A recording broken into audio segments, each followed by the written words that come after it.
Barbate, en la provincia de Cádiz, y Gioia Tauro, en la región italiana de Calabria, son localidades del sur de Europa costeras muy afectadas por el paro, por la falta de inversiones públicas y por el abandono institucional. Pero lo que les une principalmente es algo que provoca tensión, miradas huidizas, entrevistas anuladas y llamadas sin responder. El 80% del hachís que se consume en Europa llega desde Marruecos a través de costas españolas como las de Barbate. El puerto de Gioia Tauro es el principal lugar de entrada de cocaína de Italia. En 2021 se incautó allí el 97% de toda la cocaína confiscada en ese país. Esta es la historia de dos pueblos que se levantan y dicen basta para hacer frente al narcotráfico. Esta investigación es un trabajo de nuestros compañeros de Podium Podcast y Cora Media en Italia. Soy Silvia Cruz La Peña. Hoy en El País, Mar de Rabia. Sexto episodio. Silencio.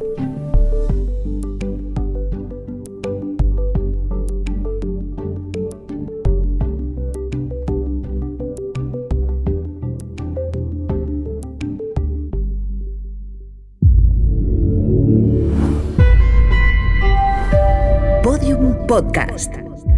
Lo mejor está por escuchar.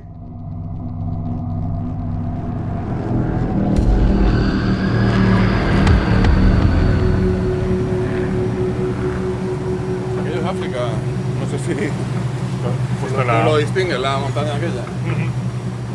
Como ven, se ve perfectamente. Que la distancia es como 14, ¿cuántos son? No sé, la mínima creo que son 12 o 14, sí, kilómetros. Nosotros aquí en el mar medimos con millas náuticas, pero bueno. Claro, sí. ¿En millas náuticas cuánto es? Serían 9 aproximadamente, desde los dos puntos, digamos, más cercanos. Pero de Marruecos, o de la zona norte, digamos, todo lo que entra es hachís. O inmigrantes, bueno, pero el tema de mercancías ilegales es hachís. Para hacerlo clandestinamente prefieren zonas más deshabitadas. A partir de la zona exterior de la bahía, digamos, hacia Tarifa o desde Punta Europa hacia Málaga. Aquí si entran de día, pues o suelen hacerlo muy rápido, porque ya lo tienen todo preparado en la zona de alijo, las personas que tienen que recogerlo, o lo hacen de forma ocultándolo en doble fondo, a lo mejor en una embarcación de recreo, haciéndose pasar por un turista más o una persona de... Claro. Con una embarcación más deportiva, ¿no? Más de recreo. Claro. Pero bueno, eso incluso se detecta porque normalmente una embarcación que viene de la zona de Marruecos, aunque sea recreativa, se vigila, ¿no? Normalmente el CON nos llama, viene una embarcación de tal zona hacia la bahía. Claro. ¿Vamos? Sí. Dámosle.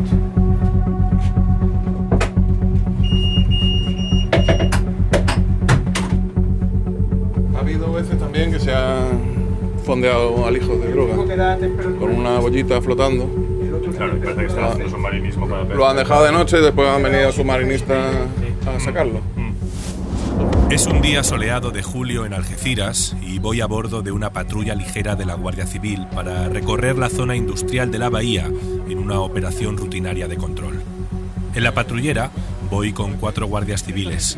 El puente de mando está cubierto, es un espacio forrado de madera, con asientos cómodos, casi con un aire de barco señorial. Es un contraste curioso con la tecnología punta de los mapas y radares de la Guardia Civil. ¿Eso que es activado? ¿Qué es lo que es? Bueno, está la emisora nuestra de la Guardia Civil para contactar con otros equipos, con la central. Y el otro es el VHF Marino, que es una emisora de ámbito marino, digamos. Tanto para emergencias como para comunicaciones. Claro, que puede haber cualquier embarcación que se esté comunicando por ese canal. Sí, el canal, ponemos el 16, que es el canal de socorro. Pues Claro. si alguien tuviera alguna necesidad de socorro, pues... La velocidad normal de este tipo de embarcación es de 40 nudos, unos 74 kilómetros por hora. La mayor parte de los días, el recorrido llega hasta el puerto de La Línea, bordeando toda la costa norte de la bahía de Algeciras. Y el narcotráfico ya es más... puede surgir en cualquier sitio. Ha habido muchas veces que se meten aquí en bahía, pero bueno, para ellos, digamos, también es más riesgo porque es la zona más vigilada, ¿no? más patrullas, hay más población, policía, aduana, nosotros, cámaras de vigilancia. Entonces prefieren zonas más aisladas. A partir de, digamos, de la bahía hacia afuera, pues hacia Tarifa o de Tarifa para allá, suele ser más frecuente. En una mañana como la de hoy, soleada pero con grandes bancos de niebla, lo normal es encontrar y controlar el acceso de embarcaciones recreativas, sabiendo que la niebla puede también ser refugio de barcas que trafican, aunque normalmente es por la noche cuando comienza el contrabando, drogas, pero también tabaco. La patrulla de hoy comenzó la jornada a primera hora del día y estarán recorriendo la bahía de Algeciras hasta pasadas las 8 de la tarde. Está la desembocadura del río Guadarranque, que no sé si recordarás que era un paso de narcoembarcaciones hacia adentro con droga o para ocultarla. Por eso están puestos aquellos y palitos fue ahí. Cuando se hizo la barrera esta famosa, que ha tenido resultados, ha dado buenos resultados, la verdad. ¿Esas embarcaciones son más rápidas que esta embarcación? Sí. O sea, vosotros no podéis ni intentar sí, hacer bueno, el problema es una vez que estás a su alcance o la tienes a tu alcance, que se paren o no, que normalmente nunca paran. Y luego ya también depende mucho del estado de la mar. Hay veces que el mar es favorable a nosotros o le es favorable a ellos. Claro, porque las otras embarcaciones, de ellos, ¿a cuánto se pueden poner de velocidad? Pues algunas a 60 y algo más. Las otras son, bueno, si las has visto ahí en el puerto, son embarcaciones pequeñitas, con mucha potencia. Claro. Algunas llevan 3 hasta 4 motores fuera borda, entonces mucha potencia y una embarcación pequeña. Sí, es difícil. Es muy difícil. Nosotros las perseguimos lo que podemos, claro, y ya dependiendo de su forma de actuar, pues si van hacia Marruecos, hasta el límite de la jurisdicción española. Como el movimiento que harían, intentan entrar aquí y si vosotros les pilláis en mitad de recorrido, dan media vuelta y vuelven a Marruecos. Sí, o si ven que nos pueden sacar ventaja, pues prefieren abrirse agua fuera de costa. Y si ven que tiene peligro de alcanzarlo, pues normalmente cogen hacia agua marroquí. Claro. Se sienten ellos más protegidos.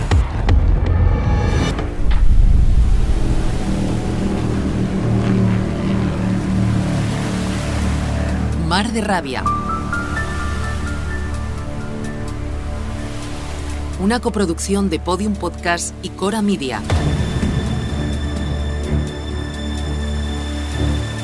Episodio 6. Silencio.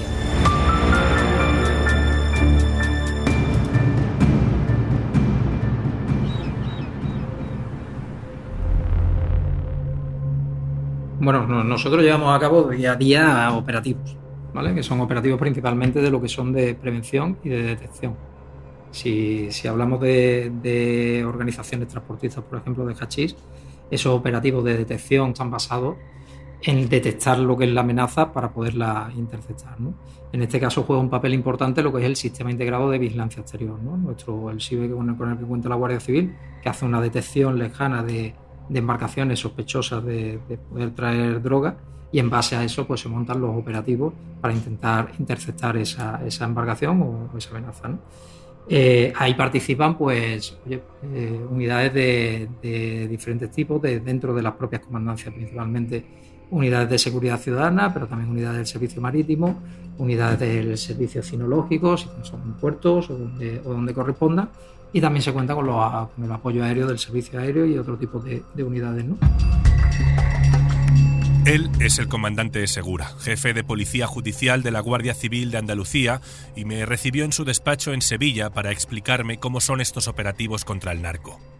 El despacho del comandante Segura se encuentra en el enorme edificio de la Guardia Civil en la capital hispalense, rodeado de los pabellones de la Exposición Iberoamericana de Sevilla de 1929. Bueno, desde que está en marcha es verdad que la Guardia Civil viene desarrollando importantes operativos que están dando buenos resultados y que están haciendo importantes incautaciones, pero sí que es cierto que en el año finales del 2020 y en el año 2021, a la presión policial que se viene ejerciendo en lo que es el campo de Gibraltar y toda la zona de actuación del Plan Especial de Seguridad, se unió otra circunstancia, ¿no? Y es el stop de producción del hachís en Marruecos como consecuencia del confinamiento provocado por la pandemia.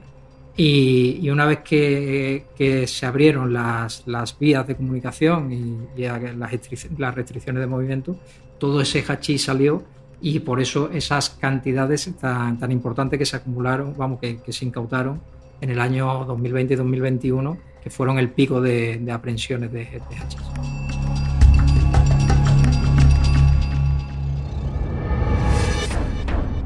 Os voy a ser sincero.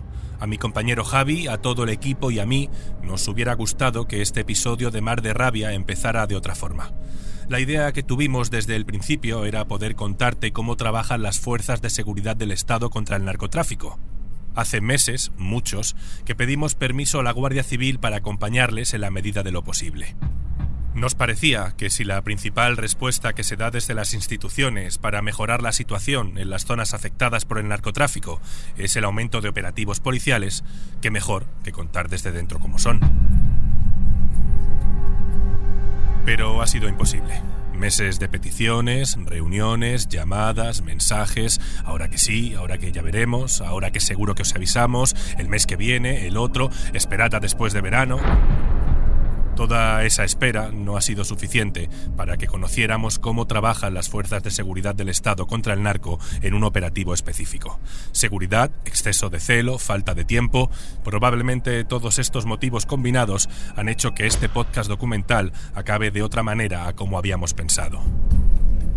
Hemos andado por las calles de los pueblos, hablado con sus vecinos, con sus trabajadores, políticos, empresarios, profesores, guardias civiles, y nos faltaba conocer qué pasa dentro de los despachos donde se decide cómo luchar contra el narco. La entrevista con el comandante Segura duró muy poco, apenas unos 20 minutos. El comandante es parco en palabras, aunque se nota que sabe de lo que habla. Aún así, hubo tiempo para comprender que la labor contra el narco es un trabajo conjunto entre los diferentes cuerpos de seguridad del Estado. Y ahí entra la Policía Nacional.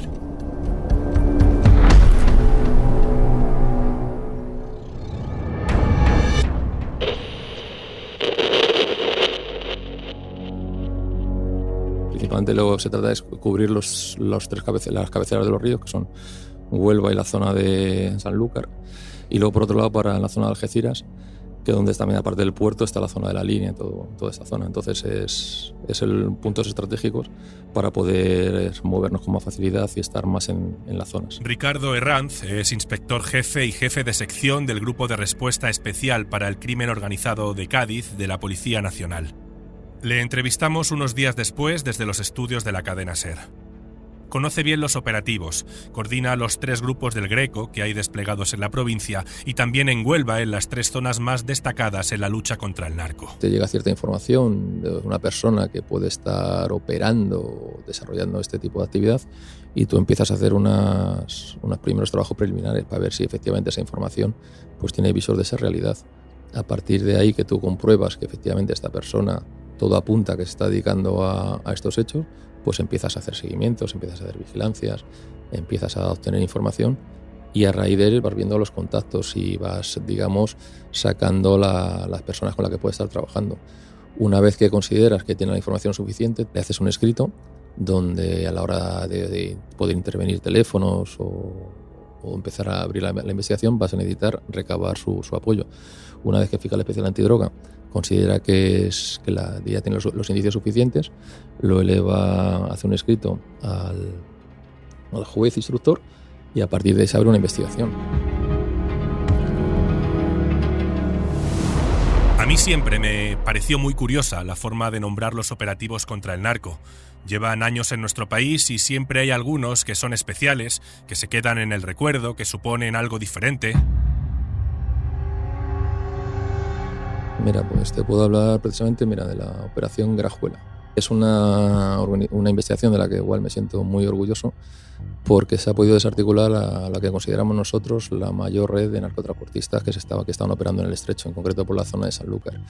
Y me siento orgulloso, lo primero por la importancia y la relevancia de la organización investigada y también porque ha sido una operación conjunta entre los 3 cuerpos, donde cada uno ha sumado sus capacidades y se ha podido, la verdad, asestar un importante golpe a estas organizaciones. ¡Policía! ¡Señora, abre! ¡Abre la puerta! ¡Abre!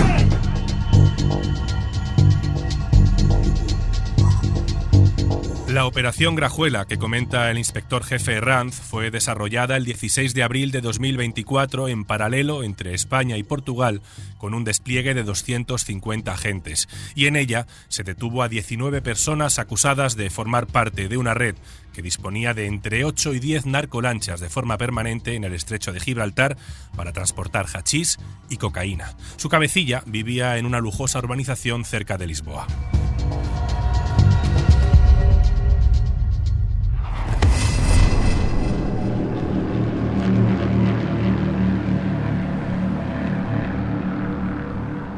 Escuchando al comandante Segura y al inspector jefe Herranz, entiendo cómo son los operativos contra el narco, pero sigo con la duda. ¿Cómo se mueve la droga desde que sale de una lancha hasta que llega a las calles de media Europa? Mira, pues la estructura está debidamente organizada, sin ninguna duda. Existe un cabeza o cabecilla de la operación y una jerarquía reconocida por los propios integrantes. Y se asignan roles, de manera que cada cual tiene su cometido. Y también existen otros miembros que, aunque no forman parte directamente de esta organización, son imprescindibles, ¿no? Y son los conocidos como estar de punto, que son los que se encargan de la vigilancia de cuando venga alguna dotación de los miembros de las fuerzas y cuerpos de seguridad y dan aviso para controlar la presencia, ¿no? Para que nos hagamos una idea, en una de estas noticias que se hacía eco, una publicación de las fuerzas y cuerpos de seguridad, se podía leer en un WhatsApp de entre los narcos y que decía lo siguiente, ¿no? Decía: tengo 60 puntos, 20 en tierra, tripulación, 4 choferes en coche, guarderías, reposo y entregas.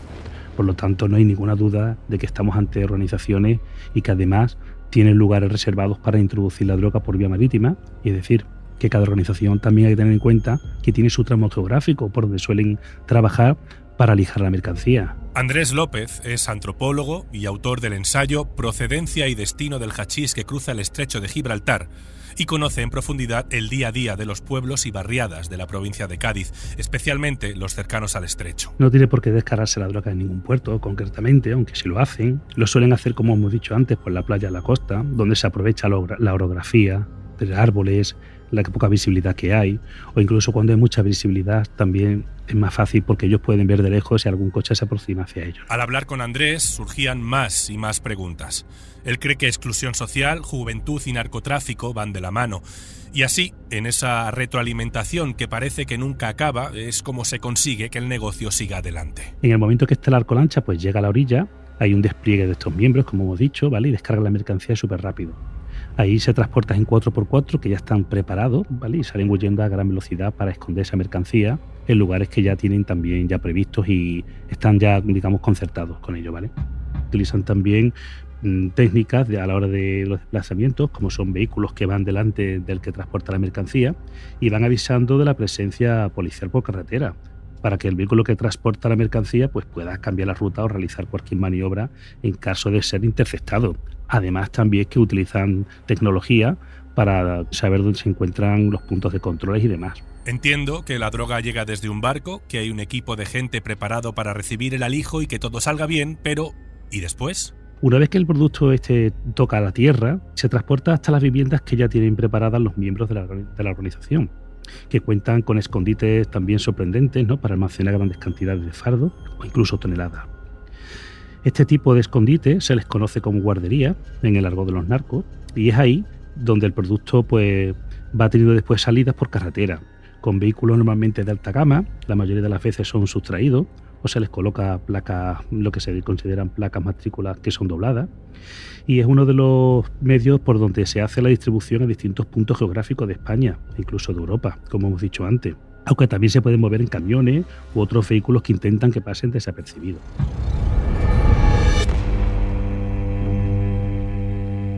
Cuando hablé con el comandante Segura en Sevilla, me recordó qué sucede cuando se decide centrar los esfuerzos contra el narcotráfico en una zona concreta. Bueno, tenemos que tener en cuenta que la zona cero, cuando empieza el plan especial de seguridad del campo de Gibraltar, era el campo de Gibraltar, ¿no?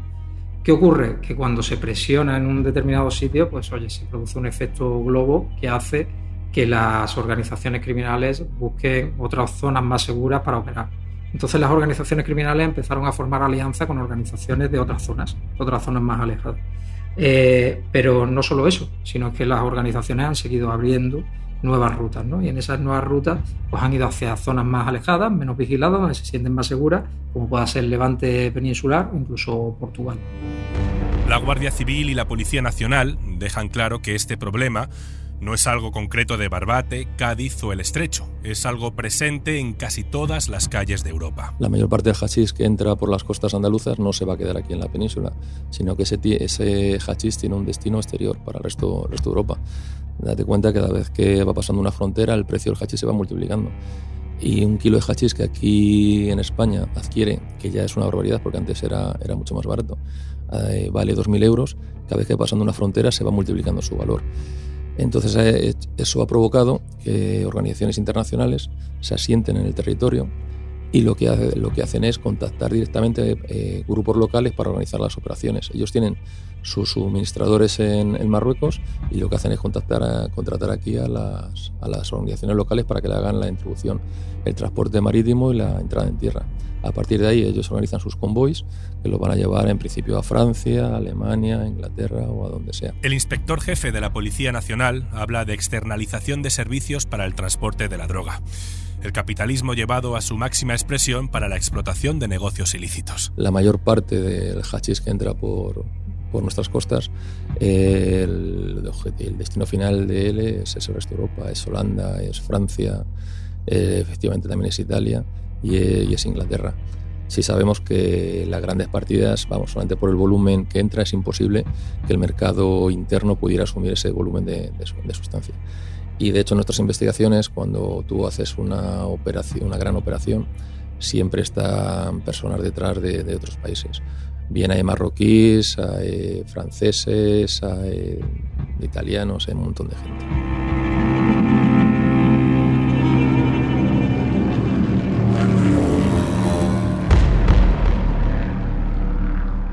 Esta historia no se queda en lo que pasa en Barbate, en Algeciras, en las comisarías de la Guardia Civil o ni siquiera aquí, en este estudio de grabación de Podium Podcast.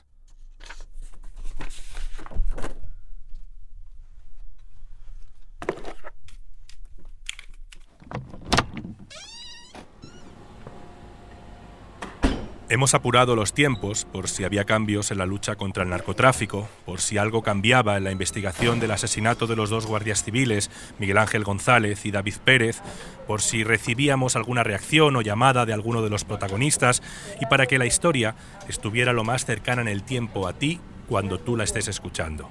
Porque esta es una historia que está viva, que cambia, se deforma y evoluciona con el paso de los días. El narcotráfico, el desempleo, el abandono institucional son olas gigantes que cruzan fronteras y lo inundan todo. Desde las costas italianas a las calles de Colombia, los bares de Copenhague o los restaurantes de Lisboa.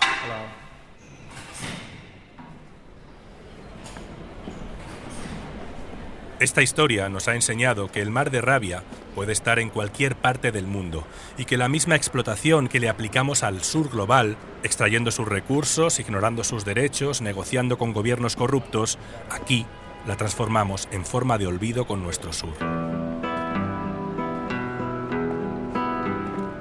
Nuestras sociedades se construyen en base a silencios y palabras tabú, y no solo respecto a quiénes somos y las identidades que nos queremos atribuir. También se construye con las realidades que preferimos no admitir, pero con las que convivimos cada día. Según datos del Plan Nacional sobre Drogas, en 2022, casi el 41% de la población reconoce haber consumido cannabis alguna vez en la vida, en una tendencia que crece cada año y que se encuentra en máximos históricos. Más datos, el 21% de la población entre 15 y 64 años asegura haber consumido hachís en los últimos 30 días. Los datos oficiales son fríos y sin caras.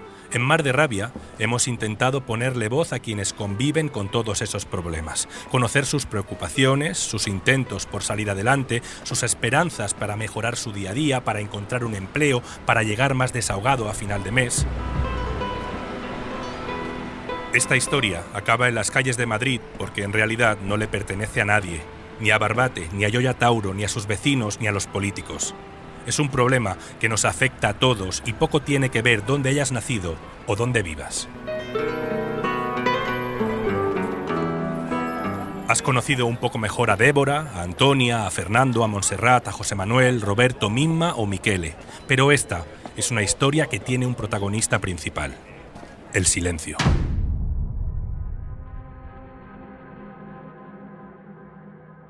Es el silencio de los pescadores que no quieren meterse en líos, el de los vecinos que prefieren no dar respuesta, los políticos que ponen excusas para descolgar un teléfono. Déjame que te cuente un secreto. Para contar este mar de rabia, a primeros de noviembre de 2023 empecé a hablar por Facebook con una persona que conoce muy bien qué es el narcotráfico, cómo se organiza, quién vende, dónde, cuándo se descargará un alijo. Creo que me estoy explicando. Quería que nos contase su historia, cómo acaba uno dedicándose a eso, cuánto se gana, cómo es y qué se siente. Antes de las Navidades, Javi y yo quedamos con esa persona en una cafetería de un pueblo cercano a Barbate para conocernos, explicarle el documental, la idea que teníamos sobre esta historia. Nos citamos en un parking a las 10 en una mañana fresca y ventosa de diciembre. Mientras las vecinas del pueblo se daban codazos a nuestro paso señalando a nuestro acompañante, entramos en una cafetería cercana y durante casi una hora nos contó su historia, por qué empezó, por qué lo hizo, qué sentía, por qué no quería que los jóvenes lo siguieran haciendo. Hasta nos contó dónde se vendía droga, en qué locales, cuáles servían para blanquear dinero y si hay policías que colaboran con el narco. La conversación, tras varios tés, terminó amablemente citándonos después de las fiestas de Navidad para grabar una entrevista. Tras los turrones y villancicos de turno, el silencio. Porque ¿cómo se cuenta una historia de la que nadie quiere hablar pero que todo el mundo conoce? ¿Cómo se cuenta el silencio?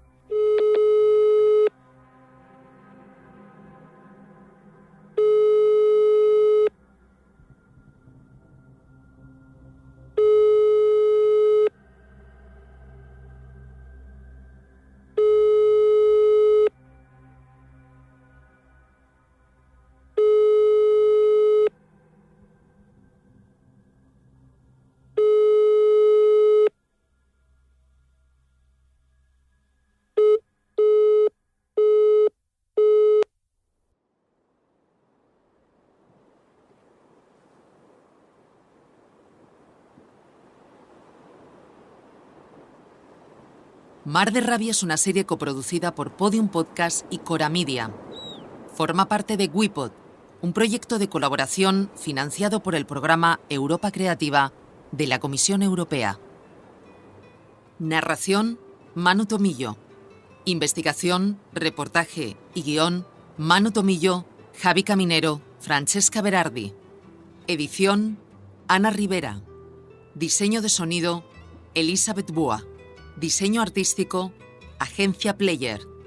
Project Manager: Enar León. Productora ejecutiva: Ana Rivera. Coordinador de producción y redacción: Alexander Damiano Ricci, de Europod. Esta coproducción está financiada por la Unión Europea. No obstante, las opiniones y puntos de vista expresados son responsabilidad exclusiva del autor o autores y no reflejan necesariamente los de la Unión Europea. Ni la Unión Europea ni la autoridad que concede la subvención pueden ser consideradas responsables de las mismas.